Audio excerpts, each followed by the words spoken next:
The baby monitor market is saturated with underwhelming options, making it extremely difficult for newer expecting parents to choose a monitor that fits their needs. So in this Vava baby monitor review, I'm going to let you know if this baby monitor just adds to the noise or if it should make your short list of monitors to consider.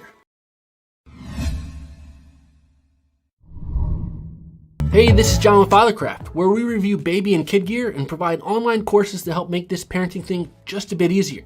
So be sure to check us out at fathercraft.com. So before we dive in, I want to mention that there are affiliate links in the description below. So if you do decide to purchase any of these monitors that I mentioned in this review, then please consider clicking those links.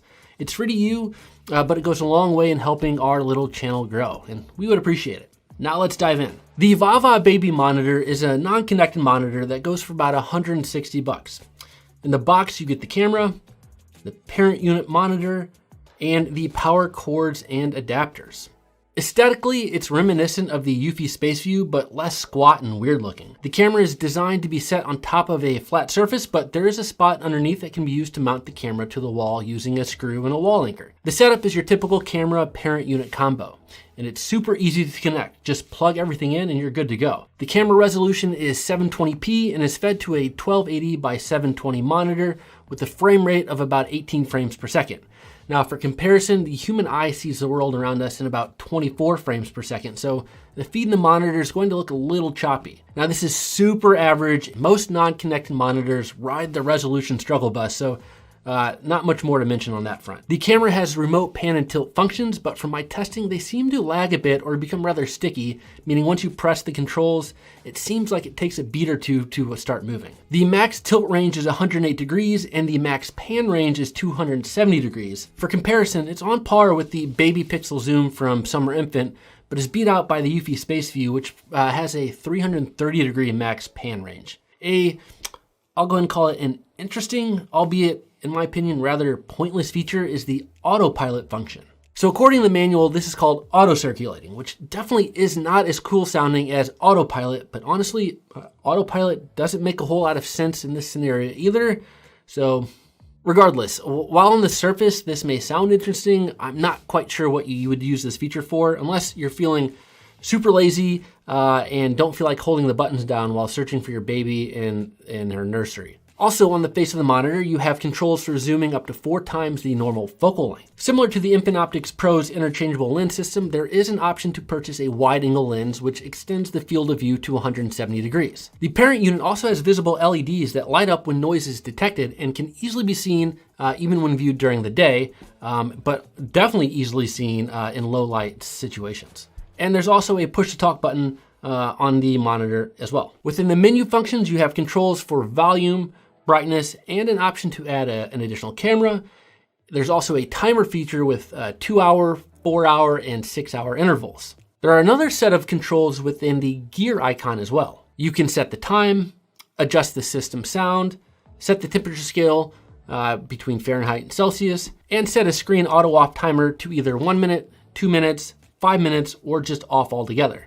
You can also reset the monitor to the factory settings, and you can find the customer service contact information, which I guess isn't all that helpful if the reason you need to call customer service is because your monitor isn't working.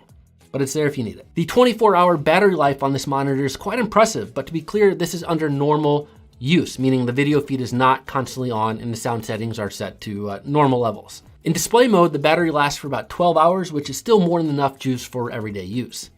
All right, let's talk about range. According to the manual, the max distance from the camera the monitor can get is 300 meters. Now for us weird Americans that still use imperial units, that equates to about 984 feet, which is actually on the higher range as far as non-connected monitors go. So there are a couple of caveats here. One, this assumes a direct line of sight to the camera with the antenna positioned at 90 degrees. Now obviously the monitor is rarely, if ever, going to have a direct line of sight to the camera, so you're probably never going to get 984 feet from the camera with a direct line of sight. However, walking around my extremely modestly sized house with the camera here in the studio, I didn't really encounter any connection issues. But when I took the monitor outside, I quickly lost connection and definitely within the 984 feet connection range. So overall, there's not really much to write home about regarding the Vava baby monitor, and I would actually say it teeters on the edge of just being a part of the overall baby industrial complex noise. But that's not to say it doesn't have its benefits. It's fairly inexpensive as far as baby monitors go at $160, but it has a pretty solid build quality. The parent unit is relatively slim and can fit easily in your pocket. The minimal amount of controls on the parent unit are also easy to operate, and the buttons have a nice tactile feel for whatever that's worth. The range of this monitor will suit the needs of most families as long as you're within your house, but I would not expect to get very far with this monitor once you go outside. But again, the range is on par with non-connected monitors like the Infant Optics DXR-8 Pro and the Summer Infant Baby Pixel Zoom. So if you're looking for a no-frills, solidly built and inexpensive baby monitor, then this could be a good option for you. But I'd still recommend checking out the Summer Infant and also the Eufy Spaceview if you are for sure heading down the path of non-connected baby monitors. The Summer Infant has some pretty cool features like its sleep zone boundary box that will alert you if your baby moves outside of that zone.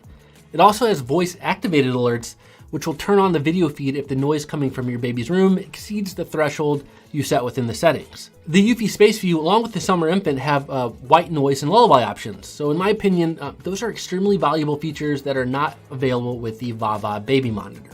All right, that's all I've got for you today. If you liked this video and found it helpful, go ahead and give it a thumbs up, and go ahead and subscribe to this channel if you're not subscribed already. Also, be sure to check us out at fathercraft.com, where we've got a whole host of information for new and expecting parents, including some exciting details about our new soon-to-be-released dad bag. That's right, Fathercraft is jumping into the diaper bag ring, and we're gonna take over. We're excited, to say the least. All right, people, thanks for watching, and I'll see you in the next video.